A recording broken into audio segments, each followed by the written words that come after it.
Você entregaria sua filha de 13 anos para nunca mais vê-la. Durante a dinastia Ming, milhares de jovens atravessaram os portões da cidade proibida, acreditando que estavam entrando no lugar mais luxuoso do mundo. Ouro, seda, jardins infinitos, salões vermelhos iluminados por lanternas imperiais. Mas por trás dos muros escarlates existia um sistema que devorava identidades selecionadas em províncias distantes. Meninas eram examinadas como mercadorias raras. Dentes, pele, postura, histórico familiar, pureza. Funcionários imperiais avaliavam cada detalhe com frieza matemática. Se aprovadas, não voltavam para casa. Seus nomes eram apagados, suas histórias encerradas. A família recebia a honra simbólica. A filha recebia prisão perpétua dentro do complexo que podia abrigar até 20.000 mulheres. A hierarquia definia tudo. No topo, a imperatriz, abaixo dela, consortes de diferentes níveis. No fundo da pirâmide,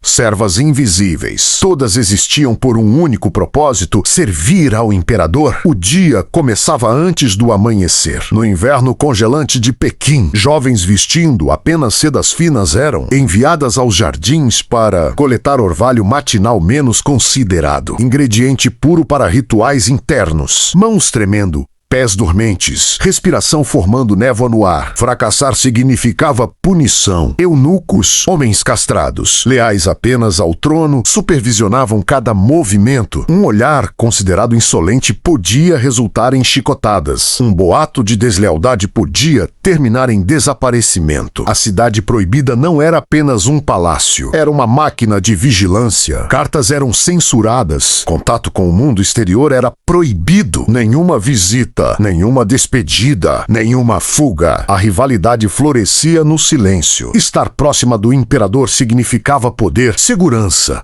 comida melhor. Um erro, porém, podia rebaixar uma consorte à limpeza de pisos ou confinamento solitário. Sorrisos escondiam medo. Alianças nasciam nas sombras. Acusações eram armas. Envenenamentos discretos eram atribuídos ao acaso. Sussurros sobre feitiçaria podiam levar à execução. O objetivo era claro: produzir herdeiros. Mulheres inférteis eram descartadas, isoladas ou esquecidas. Por fora, ouro. Por dentro, paranoia. Gerações de mulheres desapareceram nesses corredores vermelhos. Seus nomes não entraram nos registros gloriosos da história imperial. Apenas números, posições, funções. E embora o sistema existisse antes, na Era Ming ele atingiu uma escala assustadora. A cidade proibida brilhava sob o sol, mas para quem vivia atrás de seus portões, era uma gaiola de seda. E o pior ainda estava por vir. Quando Zhuo subiu ao trono em 1521, ele tinha apenas 14 anos, mas em poucos meses mostrou que não era um jovem frágil, era um governante disposto a esmagar qualquer oposição. O novo imperador, que ficaria conhecido como Jiajin, iniciou seu reinado enfrentando a própria burocracia imperial. A corte exigia que ele honrasse o imperador anterior como pai simbólico. Ele se recusou. O que começou como disputa ritual terminou em violência brutal. 200 oficiais foram castigados publicamente. 17 morreram sob açoites. A mensagem estava clara. O trono não seria compartilhado. Mas o verdadeiro perigo não estava apenas na tirania, estava na obsessão. Ainda jovem, Jiajin desenvolveu fascinação profunda pelo daoísmo e pela promessa de imortalidade. Alquimistas foram convocados ao palácio. Altares foram erguidos. Laboratórios secretos surgiram nos porões da cidade proibida. Ele queria viver para sempre. E para isso, precisava de ingredientes. Entre eles, algo chamado chumbo vermelho, uma substância mística que supostamente poderia ser extraída da essência de jovens garotas. Centenas de meninas passaram a ser submetidas a regimes rigorosos, dietas controladas, ervas específicas, exaustão física, coleta de orvalho sob temperaturas congelantes. Seus corpos tornam parte de experimentos, cólicas intensas,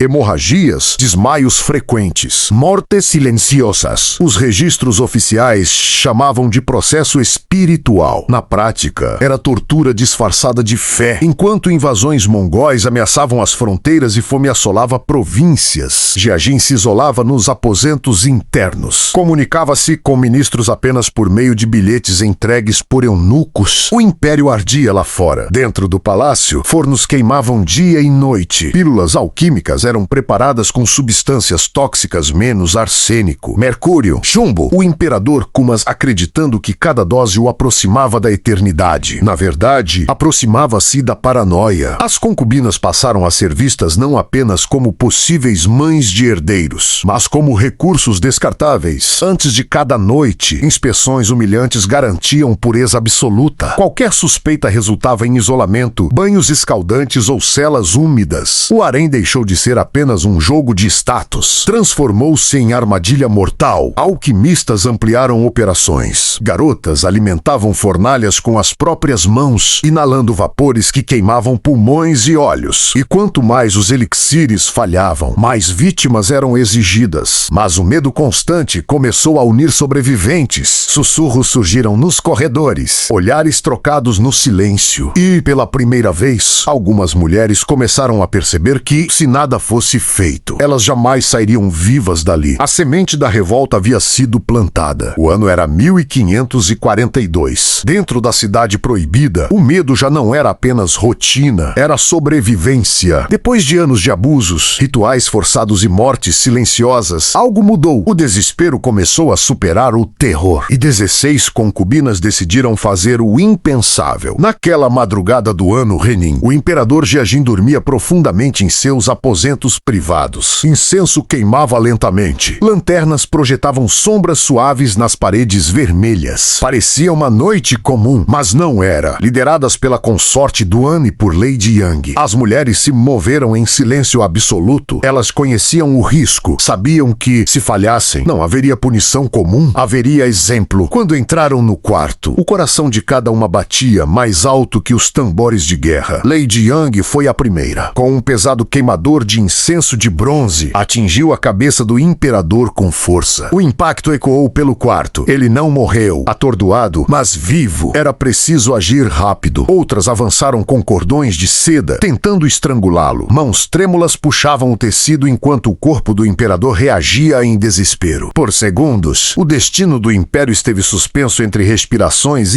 interrompidas. Mas o plano falhou. O nó não apertou como deveria. Guardas foram alertados. Eunucos invadiram o aposento. As conspiradoras foram capturadas. O imperador sobreviveu e sua vingança seria histórica. Sob tortura extrema, as mulheres confessaram. Dedos esmagados, pele queimada com ferro quente, ossos pressionados até o limite. Não era apenas uma investigação. Era um espetáculo de terror. Jiajin ordenou punições que ultrapassavam qualquer limite de crueldade. As principais envolvidas sofreram linchimenos, a chamada morte por 1000 cortes. Seus corpos foram mutilados lentamente diante de outras mulheres forçadas a assistir. A consorte do Anantes, favorita imperial, teve destino ainda pior. Segundo relatos, foi submetida a torturas prolongadas antes da execução. Mas a fúria do imperador não parou ali. Famílias das acusadas foram perseguidas, pais executados, irmãos exilados, casas destruídas. E então veio algo ainda mais aterrador. Jiajin ordenou enterros vivos. Mulheres escolhidas quase ao acaso foram drogadas, amarradas e colocadas em sepulturas dentro de complexos funerários imperiais. As entradas foram seladas, os gritos abafados pela terra. O harém foi reduzido pela metade. O silêncio que se seguiu era mais pesado que qualquer grito. O atentado havia falhado, mas algo havia sido revelado. O palácio não era apenas um centro de poder, era um vulcão. E mesmo após a repressão brutal, as rachaduras continuavam ali, porque quando o medo atinge o limite, até os mais oprimidos encontram coragem para arriscar tudo. Jiajin não morreu naquela noite, mas algo dentro do império começou a apodrecer de vez. Ele continuou governando até 1567, sobreviveu à conspiração, às doenças e às próprias pílulas tóxicas que consumia em busca da imortalidade. Mercúrio, arsênico, chumbo, os mesmos venenos que prometiam vida eterna estavam destruindo lentamente seu corpo. Paranoico, isolado, desconfiado de todos. Mesmo assim, manteve o poder com mão de ferro. Teve 25 filhos ao longo da vida, mas executou ou descartou mais consortes do que herdeiros produziu. O harém tornou-se um espaço constantemente esvaziado por expurgos, acusações e punições exemplares. O enterro vivo menos Xunzang passou a simbolizar seu reinado de terror. Escavações modernas próximas a Pequim revelaram esqueletos femininos envoltos em seda, encontrados em câmaras funerárias imperiais. Mulheres jovens prisões, amarradas, algumas com sinais de sedação. Eram destinadas a servir o imperador na vida após a morte. Mesmo mortas, continuavam propriedade, mas o impacto não foi apenas interno. Enquanto Jiajin mergulhava em rituais alquímicos e isolamento espiritual, o império sofria. Piratas japoneses atacavam as costas. A economia enfraquecia. Corrupção crescia. Fomes devastavam regiões. O imperador buscava a eternidade. O império perdia a estabilidade. Os eunucos ganharam poder excessivo, transformando o palácio em território de intrigas e comércio ilegal. Ministérios eram ignorados. Conselheiros eram silenciados. A cidade proibida continuava majestosa, mas sua estrutura estava corroída por dentro. Hoje, turistas caminham por seus pátios restaurados, admirando a arquitetura,